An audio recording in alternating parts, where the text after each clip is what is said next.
হ্যাঁ ভাই,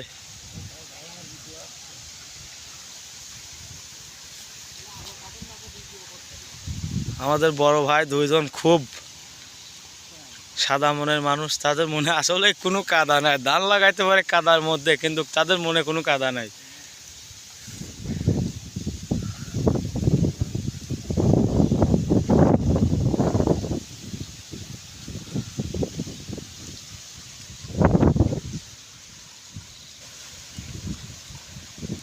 আমাদের মাঠে অনেক বাতাস, তার মধ্যেও ধান লাগাচ্ছে, ধান উপড়া যাচ্ছে না। এমন সুন্দরভাবে ধান লাগাচ্ছে, আপনার সবাই দেখুন, এই যে একদম ক্লিয়ার ম্যান।